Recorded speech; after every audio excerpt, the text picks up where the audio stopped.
Olá, sétimo ano, bom dia. Hoje a prof teve um imprevisto, tá? Vou ter que participar de uma reunião da outra escola a qual eu também trabalho. Por isso a prof está gravando hoje a videoaula para vocês, explicando os conteúdos, tá? Da página 19 à página 26, tá? Onde vocês vão estar realizando as atividades e eu vou estar orientando aqui nesse vídeo, tá bom? Então a nossa aula de hoje é referente às atividades, tá? O textinho da página 19 e as atividades da página 20 a 26. Na página 19, nós estávamos estudando anteriormente sobre os primeiros filósofos, tá? E a busca pelo princípio. Lembrando que os primeiros filósofos, também conhecidos como pré-socráticos, preocupavam-se em responder o que é a natureza, qual a sua origem e quais elementos ela é formada. Então, os primeiros filósofos que surgiram foram denominados, chamados de filósofos pré-socráticos, e eles tinham uma grande preocupação em desvendar o que era a natureza, a sua origem e os elementos da qual ela era formada, tá? Já na página 19, nós vamos falar sobre Francis Bacon, o método moderno, ou seja, ele já não era considerado um filósofo pré-socrático, ele é um filósofo mais moderno. E diz assim: muito tempo depois dos gregos do século XVI, o inglês-francês Bacon foi um dos indicadores da filosofia moderna.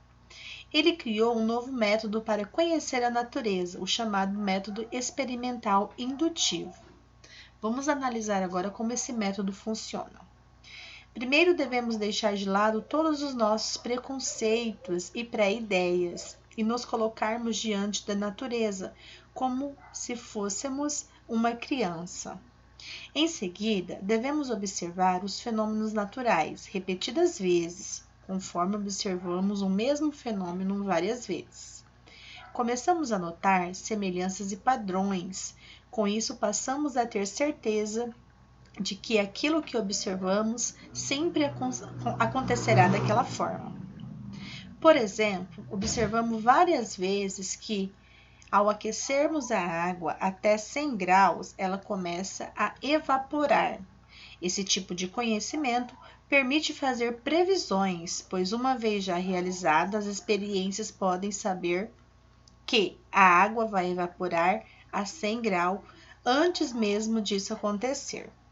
Francis Bacon também explica que precisamos de instrumentos para auxiliar-nos em nossas experiências, como lupa, o microscópio, o telescópio, entre outros. Então, ele fala desse método experimental através das análises, dos experimentos, de você observar, de você ver, analisar vários fenômenos várias vezes para você chegar a uma determinada conclusão. Na página 20, diz assim, a seção Lendo o Filósofo, leia o que Bacon diz sobre o assunto e em seguida, responda as questões propostas. E diz assim, na página 20, Lendo o Filósofo, nem a mão nua, nem o intelecto abandonado a si mesmo tem poder. Os resultados são alcançados com instrumentos e com auxílios, e destes tem necessidade não menos o intelecto do que a mão. Como os instrumentos ampliam e regem o movimento da mão, também os instrumentos da mente guiam ou mantêm o intelecto. Então, ele diz aqui no texto que nós precisamos, além da nossa mão, além do raciocínio, precisamos de instrumentos que façam que nós analisamos determinados fenômenos para chegar a determinadas conclusões. Aí vem a primeira atividade, dizendo assim: quando o autor diz mão nua, quer dizer o que exatamente? A. Que as mãos estão sem luvas? B. Mãos sem nenhum auxílio de instrumentos? C. Com alergia? Qual dessas alternativas vocês acham que é a correta? Quando ele fala que a mão nua, no textinho, quando nós abandonamos os poderes, que nós precisamos de outros instrumentos que auxiliam, né, a compreensão, analisem as necessidades, o intelecto vai compreender também. Então, é a letra B, onde ele fala que mãos sem nenhum auxílio de instrumentos. Então, quando ele diz mão nua, é quando não tem nenhum auxílio de nenhum outro instrumento, tá? Na número 2, diz assim: para adquirirmos conhecimento, segundo Francis, seria preciso utilizar instrumentos para as mãos. Que instrumentos seriam esses? Que instrumentos será que ele diz que a gente pode utilizar com as próprias mãos para fazer análise, né? Para tentar criar um método experimental a qual ele defende. O que vocês acham? Que tipo de instrumentos seriam esses? O telescópio, o microscópio, tá bom? Uma lupa, enfim, tá bom? Então, colocam esses 3 instrumentos aí. A 3 diz assim: o autor também afirma que a inteligência deve ter instrumentos. Das sugestões abaixo, qual seria a mais adequada para ser um instrumento da inteligência? Então, fora esses instrumentos que auxiliam na compreensão, né, na observação de fenômenos, que outro instrumento a inteligência está adequada? A letra A diz: óculos com tecnologia super desenvolvida. B, um novo tipo de alimento para o cérebro. C, uma maneira de pensar que ajudasse a compreender a natureza. Então, olha lá, ele afirma que a inteligência deve ter instrumentos, né? Das sugestões abaixo, qual seria mais adequada para ser um instrumento da inteligência? Isso, a letra C, que fala assim, uma maneira de pensar que ajudasse a compreender a natureza. O raciocínio faz parte, né, do instrumento da nossa inteligência, onde nós raciocinamos, analisamos antes de tomar qualquer decisão. Na página 21, ainda vai continuar falando desse filósofo, que diz assim, ó: também considerava que a ciência deveria ter um objetivo muito claro: conhecer a natureza para poder dominá-la. Ele acostumava dizer que saber é poder. O que significa dominar a natureza? Desvendar, conhecer, né? Analisar os seus fenômenos. O indivíduo, o ser humano, está pronto para todas as adaptações que a natureza nos oferece. Aí ele fala assim, ó, que uma sociedade ideal seria aquela perfeitamente administrada pela ciência. Ele até mesmo escreve um livro chamado A Nova Atlântida, em que descreve uma sociedade utópica, guiada por cientistas, e onde todos os problemas sociais foram resolvidos pela tecnologia. Isso mostra que Bacon acreditava bastante que o progresso da ciência teria progresso para toda a sociedade. Então, ele era um filósofo, né, que defendia muito o uso dessas técnicas voltadas para a ciência. E ele acreditava que essas técnicas e a própria ciência poderia fazer com que a sociedade evoluísse. Claro, nossa sociedade ela evolui, mas nós temos que pensar sempre nos aspectos positivos e nos negativos, né, que essa tecnologia nos proporciona. Aí lá embaixo vem as questões, tem a número 1 e a número 2. A número 1 diz assim: qual é a principal diferença entre o pensamento filosófico dos gregos naturalistas e de Francis Bacon para buscar compreender a natureza? Lembre-se que os gregos naturalistas, né, esses primeiros filósofos, eles buscavam a origem de tudo, em mais de um elemento básico, que era a água, o ar, o fogo, a terra, tá bom?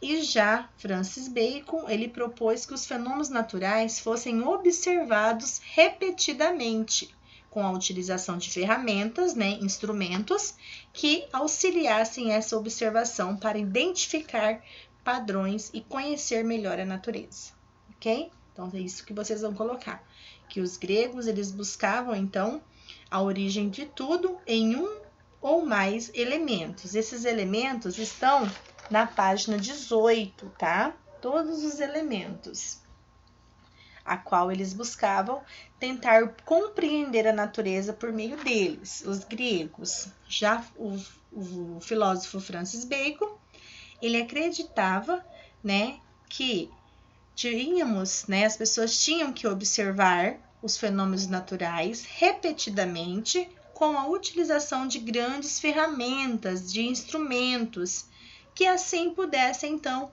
auxiliar nessa identificação para conhecer melhor a natureza. Essa é a número 1. A número 2 diz assim: qual é a diferença entre o objetivo do pensamento dos naturalistas gregos e o de Francis Bacon? Qual é a diferença entre o objetivo do pensamento desses dois aí, dos gregos e de Francis Bacon? O que vocês acham que a gente pode citar como uma grande diferença na forma que eles tentavam compreender a natureza? Vocês podem colocar que os gregos, eles buscavam conhecer a natureza e desvendar os seus mistérios, né? Os seus mistérios. E Francis Bacon, o que ele queria? Ele propunha conhecer a natureza para dominá-la. Então, essa era a diferença. Os gregos, eles buscavam conhecer a natureza e desvendar os seus mistérios. Já Francis Bacon propunha conhecer a natureza para poder dominá-la, tá? Na página 22, nós vamos fazer só essa do mural do conhecimento. E essa questão do mural do conhecimento, ela diz assim: para os gregos antigos, a filosofia e a poesia eram diferentes. Eles tratavam poesia como uma forma e filosofia de outra forma. O que vocês acham? Isso, não. Eles não tratavam elas diferente. A poesia grega ajudou muito no desenvolvimento da filosofia, tá bom? Então, vocês vão colocar que não, que eles não tratavam diferentes. E vocês podem estar colocando aí, acrescentando, que a poesia grega, ela ajudou muito o desenvolvimento da filosofia. Na página 23, nós temos lá, de que maneira a poesia grega ajudou o nascimento da filosofia? Se nós acabamos de observar que a poesia grega, ela ajudou no desenvolvimento, de que maneira essa poesia ajudou no nascimento da filosofia? O que vocês acham? Isso, vocês vão colocar que a poesia grega não apenas narra, mas ela procura explicar tanto os acontecimentos morais como os naturais. Assim, ainda que a explicação seja em linguagem figurativa, ela já está contribuindo para o nascimento da filosofia. Então, como que ela contribui? Como que ela ajudou o nascimento da poesia, né? Da filosofia, perdão?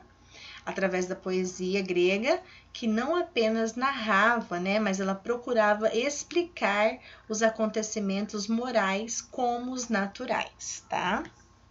Na 3, está dizendo assim: o que os filósofos pré-socráticos buscavam compreender? O que eles buscavam compreender? Que a prof acabou de falar lá no início. Isso, eles buscavam compreender a natureza, tá? Buscavam compreender a natureza e o seu princípio, né? O seu início. Na atividade 4, diz assim: para Tales de Mileto, a água era o princípio. Quais são as 3 características desse princípio buscado pelos primeiros filósofos? Então, para Tales de Mileto, a água era o princípio. Quais são as 3 características desse princípio buscado pelos primeiros filósofos? Nós tínhamos a fonte, né, da origem de todas as coisas, de onde tudo veio. A foz de todas as coisas, para onde tudo vai voltar. E a essência de todas as coisas, do que é feito. Então, vocês vão colocar. As 3 coisas é a fonte, a origem de todas as coisas, é a primeira. A segunda, a foz de todas as coisas, para onde tudo vai voltar. E a terceira, a essência de todas as coisas. Então, eles procuravam a fonte, a foz e a essência, tá? De todas as coisas, do que tudo era feito. Na número 5, diz assim: segundo Francis Bacon, quais são as etapas do método indutivo? Como que ele vai definir, como que ele vai pontuar esse método investigativo, né, indutivo? Primeiro ele falava o quê? Que as pessoas tinham que despir-se dos preconceitos. Então, a primeira etapa era despir-se dos preconceitos, evitar os preconceitos, né? 2, realizar experimentos para partir do particular. Então, 2 era realizar os experimentos para, a partir do particular, chegar-se a uma regra geral, tá? Então, esses eram os 2 métodos. Primeiro, despir-se dos preconceitos e depois realizar experimentos para, a partir do particular, chegar-se a uma regra geral, ok? Esses 2 métodos dos 2 métodos investigativo e indutivo, que estão na página 19, tá? No segundo parágrafo. Olha lá. Devemos deixar de lado todos os nossos preconceitos e pré-ideias, tá? Aí depois ele fala, em seguida, observar os fenômenos naturais repetidas vezes, tá? Na página 19 vocês também vão encontrar. A 6 diz assim: Bacon considerava que a ciência deveria ter um objetivo muito claro, que ele defendia. E qual que era esse objetivo defendido por Francis Bacon? Conhecer a natureza para poder dominá-la. Esse domínio viria pela criação de tecnologias. Ele era a favor, né, do desenvolvimento da ciência. Só assim ele acreditava que toda a sociedade poderia se tornar ainda mais evoluída. Então, vocês vão colocar no número 6, que era conhecer a natureza para poder dominá-la. E esse domínio viria pela criação das tecnologias.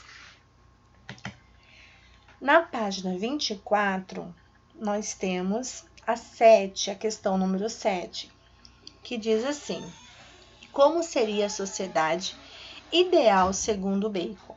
Como que ele definia uma sociedade ideal? Isso a gente leu lá na página 21, tá? Na página 21 vocês também vão encontrar a resposta. E vocês podem estar colocando que essa sociedade ideal seria guiada por cientistas e contaria com tecnologia para resolver os seus problemas. Então, essa sociedade ideal, né, segundo Bacon, era uma sociedade que seria guiada por cientistas e contaria com tecnologia para resolver os seus problemas, tá? Essa aprofundando o olhar, vocês vão deixar para a gente fazer depois, que eu vou explicar como que nós vamos fazer no caderno, tá bom? A 25 tá falando assim: o que podemos aprender com a natureza? Leia com atenção as frases a seguir e responda qual lição de moral podemos tirar de cada uma. Tá? A letra A diz: a semente não se transforma em árvore da noite para o dia. O que a gente pode tirar desse ditado popular, né? Dessa frase de lição para o nosso dia a dia? Que nós temos que ter paciência, né? Que a paciência é uma lei natural e nem sempre podemos fazer o que queremos no momento em que achamos que deve ser feito. E certas conquistas, elas exigem muito tempo, né? E empenho também, né? Não é só tempo, não. Ela precisa de empenho para poder se concretizar. A letra B diz assim: o fogo é um elemento necessário para a vida, mas também pode ser fruto de destruição. O que a gente pode entender dessa frase? O que a gente pode tirar de lição moral dela? Vocês podem colocar que tudo depende de como usamos, né, os recursos de que dispomos. O fogo, ele é um recurso essencial para o nosso dia a dia, mas se ele for mal usado, mal distribuído, né, pode ser fruto de uma destruição. Ele pode destruir. Então, tudo que depende, né, tudo que nós usamos, todos os recursos que nós dispomos, tem que ser usado com sabedoria, né? Com coerência. A letra C diz assim: o sol ilumina e aquece, mas dá lugar para a noite e a lua. O que nós podemos tirar desse ditado, dessa frase? Que é preciso viver e aproveitar o dia, mas sem esquecer que o descanso é fundamental à nossa vida e à nossa sobrevivência, tá? É isso que vocês vão analisar. A página 26 diz assim: de acordo com Francis Bacon, o objetivo da ciência deve ser dominar a natureza. Faça uma pesquisa para encontrar 2 exemplos que mostrem que esse domínio científico gera resultados positivos para a vida humana. E em seguida, pesquise 2 exemplos que revelem o contrário, ou seja, o domínio da ciência sobre a natureza gera consequências negativas para nós ou para o meio ambiente. Podem ser citados casos que apresentem os 2 lados, né? Os 2 resultados, o positivo e o resultado negativo. Então, vocês vão pesquisar alguma coisa sobre ciência, né? Sobre alguma tecnologia, pode ser também um domínio científico. E vocês vão colocar o aspecto positivo e o aspecto negativo. Primeiro vem o positivo, depois vem o negativo, tá bom? A 27 não é para ser concluída agora, tá bom? É para a gente fazer um painel, organizar em painel, em sala, mas né, essa atividade fica para um próximo momento. Então, espero que vocês consigam responder todas essas atividades. Se tiverem dúvidas, podem entrar em contato e falar com a prof, tá bom? Tenham um bom dia.